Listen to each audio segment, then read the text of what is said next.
Hello again, everybody, and welcome to the Warrior Report here on HBC TV 25. I'm Justin Barrientos. Thank you for joining us here today. We are brought to you by Russell & Associates and coming to you from the 111 Riverfront Building, the Latch Development Center in downtown Winona. We'll start with men's basketball, head coach Todd Eisner, and it was a split for you this past weekend. Got to get the loss out of the way first. Sioux Falls close game. You guys had a lead at one point, and then Sioux Falls goes on a run towards the end. Tell me your thoughts on that game. Well, I'm glad Matt Cartwright's going to be done. I can tell you that. You know, that'd be number one. Tremendous player, obviously, and played really well against us in the two games that we faced Sioux Falls this year. But I thought our guys' effort was tremendous. You know, we really battled. I thought we used a lot of energy, which had me concerned going into Saturday. Had an 8-point lead with under 8 minutes to go, and Sioux Falls put a 1-3-1 zone in on Monday. We had not seen it at all. We actually, through the Synergy software program, you can go back and look at how much zone teams play, and they had not played any 1-3-1 zone at all. So unfortunately, we didn't really prepare necessarily for a 1-3-1 zone leading into the game, and didn't handle it very well. We missed our last 10 shots. That causes problems, and they made a few more plays than we did. You know, so tough way to go. It was certainly a winnable game. We did enough to win, except for about the last 5 minutes of the game. All right, but as you said, the effort was there, and so then that translated to the next day against Southwest, where you guys were able to get the win. Tell us about that. Yeah, I mean, but my concerns were, you know, kind of brought to light a little bit in that first half. They really jumped us, got into us a little bit, and I didn't think we handled it very well. I didn't like our body language great throughout the first half. So we're down 36-23 at the half, and really struggling to score. Southwest really defends well. They defended us really well the first time we played here in Winona, and so it looked like a repeat. And really pleased with the way our guys responded. Really came out in the second half with a better purpose. I think we scored on, I think it was 6 of our first 8 possessions of the second half to get back into the game, and then made plays late. But unfortunately, I had a 5-point lead with like 1:20 to go, and they hit a 3 late, and we didn't score at the end of the regulation, and then made our free throws late.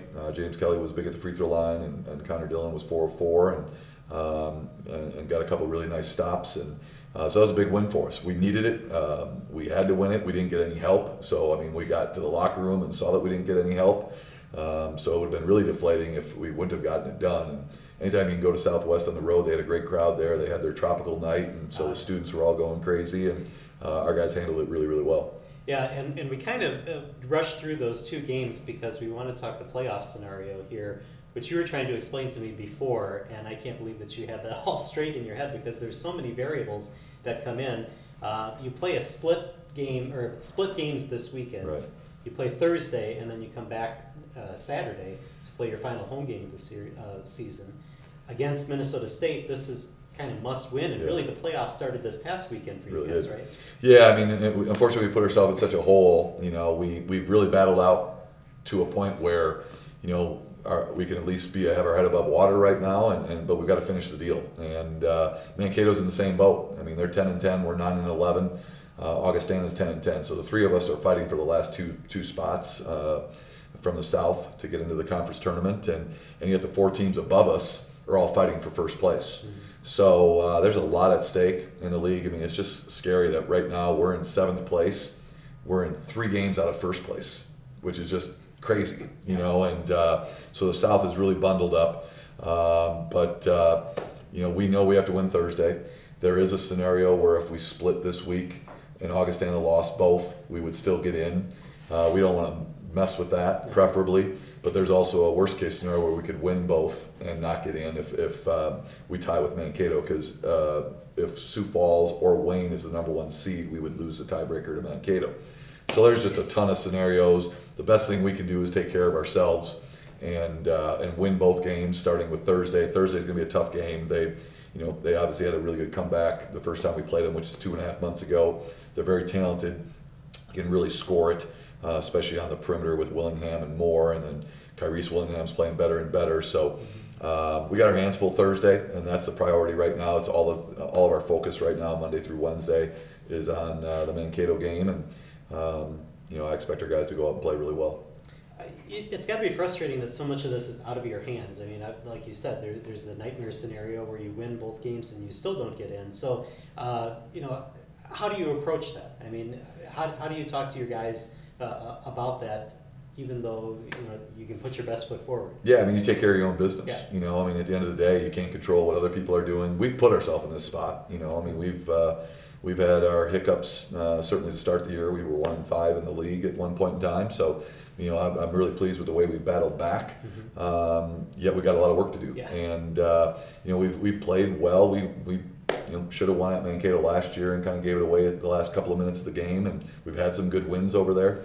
But I know they're going to be ready. I mean, at the end of the day, it's two teams that want to play in the postseason, and may the best team at the end be standing. And so I know our guys are excited about the opportunity, and we want to give Luke as many games as we can here. And I really feel good about if we can get to the postseason. I really do feel like we have a chance to play and play for multiple games. And but we need a chance. And so. I'm gonna put it all on Luke's plate, and make our one senior that's still able to play. But I know he relishes those opportunities. I know he's going to compete at the highest level that he's done for, I guess, COVID plus 5 years. Right. But my goal is to have him play more games. Well, we'll talk to him about that when he joins us in the next segment. But the last point here, you talked about the one senior that can't play, which is Owen King. Yeah. Unfortunately, that was a blow for you guys that he's not there. But then James Kelly has really stepped up again.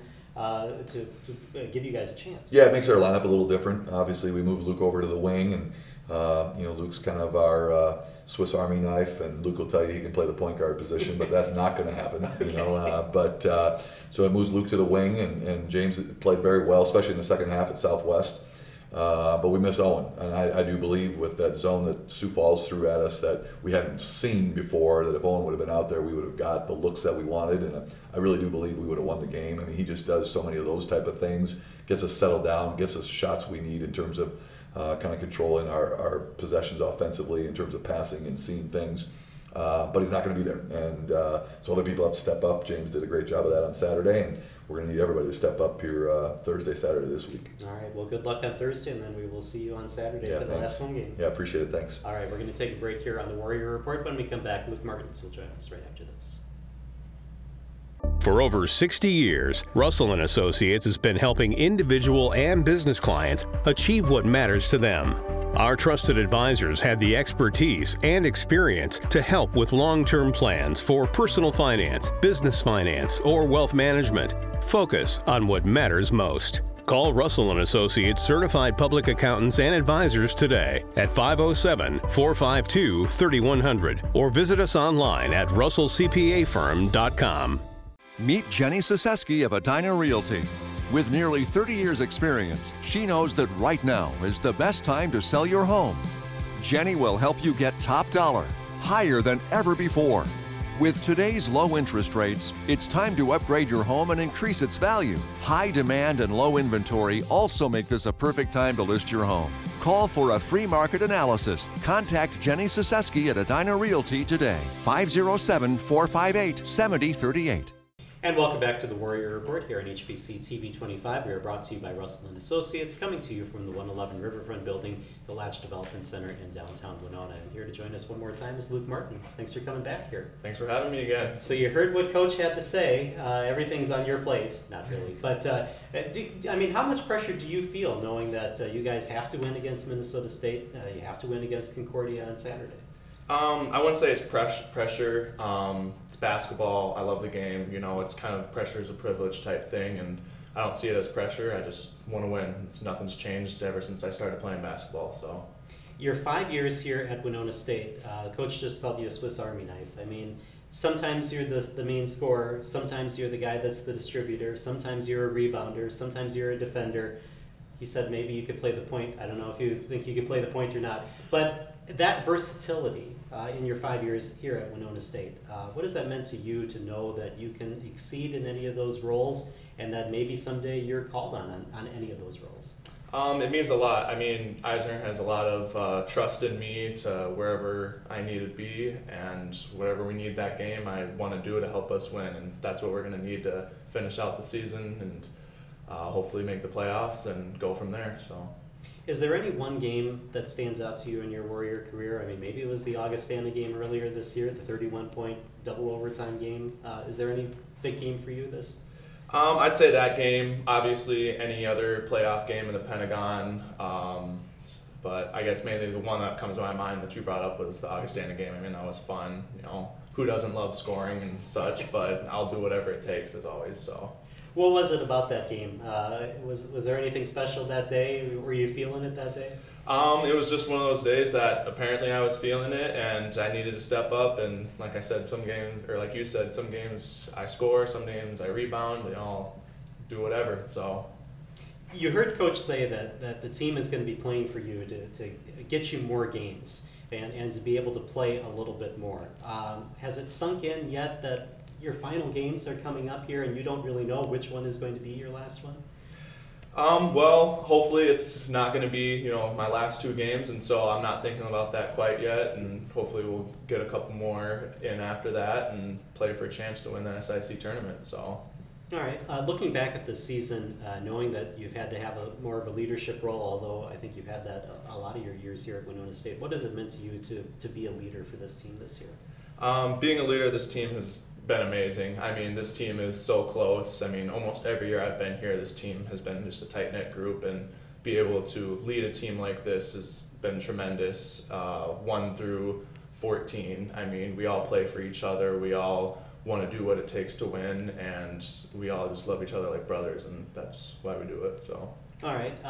Your thoughts on when you saw Owen King go down with an injury and know that maybe you have to step up even more on this team. What went through your mind when you saw that? Well, I kind of sadly forgot he kind of got injured early in the game, and I got subbed out at some point 10 minutes later, and I saw him, I walked over to him, and I just gave him a hug, and I just felt, you know, utmost sadness for him and want to do whatever it takes to get him to feel better, and hopefully we can bring him home a conference championship almost, or anything like that. So. All right. What kind of preparation are you doing this week for Minnesota State and for your last home game of your career to get ready for those games? Mankato is a team that can really score it, like Coach Eisner said. So defense is going to be huge, great players all around, and then we're going to need to score the ball as well. Basketball is a game of runs. Hopefully we'll have more than them, and continue to play great defensively and score the ball offensively. So. All right. Well, like we said, we hope there are more games for you in the future, but this is probably the last time that we're going to get a chance to talk to you, so let's talk about your future. What are your future plans? Does basketball have any place in those plans? As of right now, I don't think basketball has a plan, but I'm keeping my options open, and kind of all I'm thinking about right now is winning this Thursday and winning Saturday, and so. Do you have any thoughts about the final home game of your career coming up on Saturday, and what do you take in prior to that, knowing that that's going to be the memory for you? I'll take it all in. Playing Concordia, I'll have a lot of family there and people who have supported me, whether it's college friends. I think some high school friends are showing up, and so I'm just grateful for everyone that's been a part of the journey in my 5 years at Winona State, whether it's, I could also throw in, Winona State athletics people that I've met or anyone. So I just want to take it all in and enjoy it. All right. Well, thank you for joining us over the years, and thank you for everything you put on the court, because I know you give it your all every game. We see you sprawl out on the court all the time, and thank you for all of that. Thank you. All right. We're going to take a break here on the Warrior Report, and when we come back, we'll talk women's basketball with head coach Ana Wurtz right after this. For over 60 years, Russell & Associates has been helping individual and business clients achieve what matters to them. Our trusted advisors have the expertise and experience to help with long-term plans for personal finance, business finance, or wealth management. Focus on what matters most. Call Russell & Associates Certified Public Accountants and Advisors today at 507-452-3100 or visit us online at russellcpafirm.com. Sometimes it's tough being a dad. Kids grow up fast. Hey, girls. Oh, love it. Dad, what are you doing?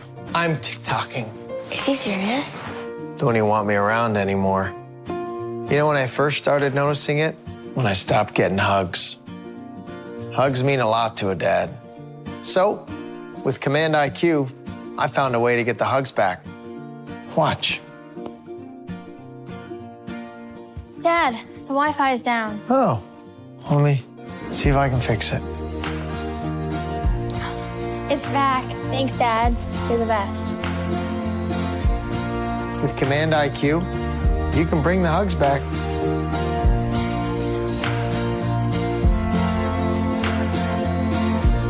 And welcome back to the Warrior Report here at HBC TV 25. We are brought to you by Russell & Associates, coming to you from the 111 Riverfront Building, the Latch Development Center in downtown Winona. We'll switch to women's basketball now with head coach Ana Wurtz. And Coach Wurtz, unfortunately, 2 losses again this season. Tell me a little bit about what happened first on Friday. Oh, man. That's a tough one. I mean, we battled the first half, fell flat in the third quarter is really where we lost it. I think we kind of keep talking about this every week, but you know, there's just a moment or a spurt in the game where we just aren't playing at our highest level, and so I would say, competed with them for a bit there and kept fighting, but yeah, just one period there where we didn't get many points on board. Yeah, you've heard us talk about it, and I'm sure you're tired of hearing us talk about it, but you've lived it the past couple of years, and it's not just this season, but there seems to be a quarter during the game, like you said, where everything just kind of falls off, the wheels fall off. Right. Is there any explanation for how that happens? I mean, I know if there was an explanation, you'd probably fix it, but I mean, have you ever seen anything like that before, where that one quarter just seems to be the problem? Not really, but I feel like we have talked about this with our group. I think it starts with energy. Energy is one of the most important things that you can bring to the table on game days. Obviously, not just games, but practices and just on a whole. And I feel like if your energy is consistent, your play will remain consistent. You know, we were down 5 at half in that game, but it might have felt more than that. And I think that's more on us to make sure that we're consistently showing up and just believing that, you know, instead of taking that 5-point deficit, just, all right, next, here we go. This is our next half. But yeah, I don't know exactly, but I do feel like if the energy's right, things will flow in the direction that we want them to. All right, one more question about that, then we'll stop talking about Deal. that. But does there seem to be like a sense, either among the coaching staff or among the players, that when that starts to happen, it's oh, here we go again. We're falling into this again. Unfortunately, yeah, which I think that's on me. That starts with me and our staff, and we need to make sure that that doesn't happen. Belief starts from the top, and so yeah, that's something that I've definitely got to look into, is why do we fall flat? Why do we kind of stop believing that we can get this figured out? All right, let's move on then to Saturday, and a better shooting night, better scoring night. Tell us a little bit about what happened on Saturday.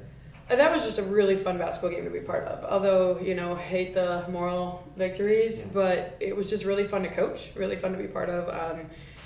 We battled the whole time, and we were constantly fighting, and we were playing together really well. You know, it felt different. I don't know how else to say that.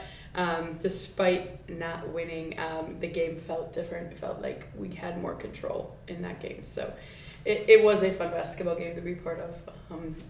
Of course, you want to come out on the other end of that, but. Okay. Yeah, 18 from Lauren Fetch, 16 from Alex Dornfeld, 14 from Caitlin Riley. So you had some players really step up and play. Yep. What was your reaction to those performances? Yeah, I mean, I think that's it. Like, you had a few people that kind of were in the scoring column, and I feel like we haven't had that consistently throughout the year. Definitely need to if you're going to win basketball games. Gotta score some points. We haven't been shooting the ball particularly well. Finishing at the highest rate that we need to, but that was a night where it did feel like we had a lot of things rolling in our favor. All right, and hopefully you can ride that into Thursday and then Saturday, because among the craziness that is the NSIC this year, if you win both games, Right. Upper Iowa loses both, you hold the ultimate tiebreaker, you would then go into the playoffs as the 6th seed. Right. So tell us a little bit about the preparation here for Minnesota State on Thursday and then Concordia on Saturday. I mean, no different than it would be no matter what. We're always planning to win the next one, and we have been. But yes, I put that math together as well, and I know there's still hope. Hope is one of my favorite things in the world. So saw that glimmer of hope, and we're going to go for it. But yeah, no different. We've been working on Mankato stuff already. They're always a team that you completely just shift from your normal offense, your normal everything, and you just focus on them, which good for them. You know, they have a style of play that you have to do that. So we've been focusing on making sure that we're ready for that. Also different than you shift into Saturday, and then you got to get back to all right, well, how do we run our offense? We play a normal defense. So it's just the interesting shift every week too when you play the Mankato week, is because now we have to go against Concordia and we're going to actually go back to what we are used to running and that. So just been a busy week. We haven't really talked about Concordia yet, but yet we're still going to do a little bit of normalcy every day just so we don't get away from that. Yeah, and the Mankato game earlier this year at home was one that it looked like you were on your way to win that one. So definitely I would think that there's hope for that one. To be able more to hope. win. Yes, there is. I looked at the turnovers for the what Mankato has created, and they had a team that they turned over 45 times in our league, one of the better teams. We are one of the lowest numbers. There's one that turned it over 14, and we had 16. Other than that, everyone else is turning it over 25 to 45 times a game. Yeah. So, I think we have some belief in that we are prepared and ready for this sort of game. I can't say that forever. I'm sure you've been watching our Mankato games for a while. It's been a process of getting to this point. But it is. I think your teams in maybe the North don't necessarily haven't seen it every day like we do it twice a year. But I feel like we have enough experience doing the wrong things now that I think we know more how to get comfortable in a game like that. All right, and then last question here, not to give away any secrets, but do you expect some more jumbles in the lineup and rotation and that sort of thing against Mankato? It's who can handle pressure well. That always comes down to it. They're going to be right in your, right next to you all game, kind of reaching and looking for steals, and you got to come to the basketball. So people that can really handle a physical matchup and be able to handle the basketball, they're going to be pressing full court all game, trapping the rebounders. So I would say we mostly with the Mankato type situations go with people who are. It typically tends to be more veteran, doesn't have to be, but have experience playing in that sort of system. All right, well, good luck on Thursday, and then we'll see you on Saturday for your last home game of the season. You bet. All right, and we'll take a break here on the Warrior Report. When we come back, Maddie Shimmons will join us right after this. For over 60 years, Russell & Associates has been helping individual and business clients achieve what matters to them. Our trusted advisors have the expertise and experience to help with long-term plans for personal finance, business finance, or wealth management. Focus on what matters most. Call Russell & Associates Certified Public Accountants and Advisors today at 507-452-3100 or visit us online at russellcpafirm.com. We've been warning you about Max Profit for quite a while now, but did you know that Max also works in most service departments? Do you feel uneasy when you take your car in to be serviced? Have you ever wondered why your simple oil change always includes something extra? Are you sure Max is being transparent with you? Feel confident again at Lewiston Auto. Our experienced, trained service team will give you the straight truth about your car. Lewiston Auto, Chevrolet and Buick. Everything you want and nothing more. And welcome back to the Warrior Report here at HBC TV 25. We are brought to you by Russell & Associates, coming to you from the 111 Riverfront Building, the Latch Development Center in downtown Winona. Time now to talk to Maddie Shimmons. Thanks for joining us here today. Hello. I was surprised that we haven't had a chance to talk to you yet, but with COVID and everything that's kind of shaken up our show, we just haven't had a chance to talk to you. So generally the first time that we talk to somebody, we ask about their high school days, and I didn't want to do too much of that until I did more research and then found out about your family. And your family had basically a dynasty at Brown Deer. What was it like to be a part of that? And then you were the last one of the family to go through Brown Deer. Yeah, so I'm the youngest of 6, as you said. I have 5 older brothers, so it was kind of cool just to have them set the path for you, kind of expectations of just like how you compete, the type of person that you are, how you handle your business in the classroom. So, it was really cool to just, go through that and just kind of have that atmosphere where you kind of know the teachers, they kind of know you. So, I had a really good high school experience for sure. Yeah, and you definitely held your own. 1,500 points in basketball. You played volleyball as well, and one other sport, soccer as well. And you were a team MVP in all of those different sports. Tell us what kind of work ethic you have to be able to excel in all those sports. I think coming into like the freshman and sophomore years of those sports, I knew I kind of had to help change like the mindset because we were kind of struggling as programs.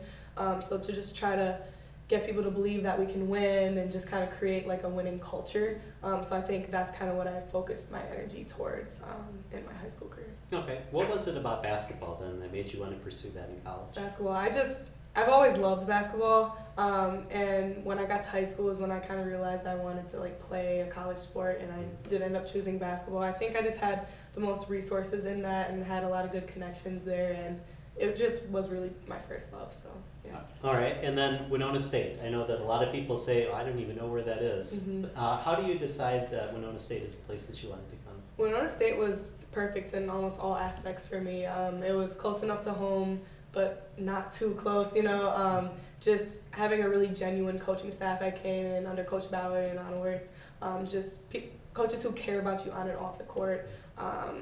A family atmosphere of a team. I just wanted to go somewhere where like you were close, just genuinely you cared about each other, and it was just, I wanted to play with people who I just loved and just cared about. So I think Winona checked all my boxes, and then style of play as well. I like to play fast and have creativity with an offense, so that was big for me as well. Was it kind of a culture shift for you coming from Milwaukee to a smaller town like Winona? Yeah, it was very different, and I didn't like expect it necessarily to be, but I could say it was kind of a culture shock for sure. Okay, but you've gotten over that. Yeah. Yeah. Okay. Now, right into the fire, your freshman year, you're basically thrown in, and the last 3 years you've really been a main cog in this Winona State offense. What was that like to be trusted with that sort of role right away out of high school? I think it's like a very unique experience that I'm really thankful for, just to be able to have a conversation with your coaches. I know you don't get that in a lot of places, so especially like as a point guard, just feeling like respected and feeling trusted, in my opinion, and being able to have those easy or hard conversations that honestly are pretty easy with the relationships that I have with my coaches. It's just been very unique, and I'm super thankful for it. All right. This year you've had to face a little bit of adversity with some injuries. Tell us what that's been like to have to play through that. It's definitely been a struggle, trying to balance what you push through and what you don't, and when it's smart to push and when it's not smart. So yeah, no, it's definitely been a struggle, but fortunately I do have a ton of support from my family and my teammates and my coaches and training staff. They're all really good about just making sure they have my best interest at mind. So I'm super thankful for that. That's helped me get through it. So what is that like, having someone tell you, you can't do this, you got to stop, and they say, no, I'm fine, I can go ahead and do this. What's it kind of like? It's I don't know, it's kind of difficult. Sometimes you got to trust, the professionals, because they went to school, they have all the training, they know what they're doing. But you also know your body, and you know what you can push through and what your pain tolerance level is at. So yeah, no, it's a balancing act of what you do there. So. All right, last couple of games, we've seen you kind of get back to the Maddie Schimmons that we knew the past couple of years, which has been great to see on the floor. How have you felt these last few games battling through injuries? Yeah, I felt closer to my normal self. I just want to feel back like explosive, off the first step. So I don't know, it's kind of game in and game out, kind of how the week goes, how much load I've had. So I felt a little bit more back to normal, but I'm just really anxious to just leave all that behind, not worry about it anymore, and just focus on playing basketball. So. All right, as you heard Coach say, hope is the big thing for the team right now, and you have to win your next two. Upper Iowa has to lose two, so it's not quite in your hands, but if you take care of what you need to do on the court, you may see the postseason. What is that like, knowing that you have to play Minnesota State on Thursday and then Concordia on Saturday? I think it goes back to that belief piece, like I was talking about in high school, trying to just get people to believe and people to hop on board and join your bus and the energy bus, and just, I don't know, just having fun. Basketball's fun. We all love playing the sport. So I think it's just when things are hard and when you're losing, just trying to find that joy for the game again. And I think if we can do that, I know we can put a good game together. So.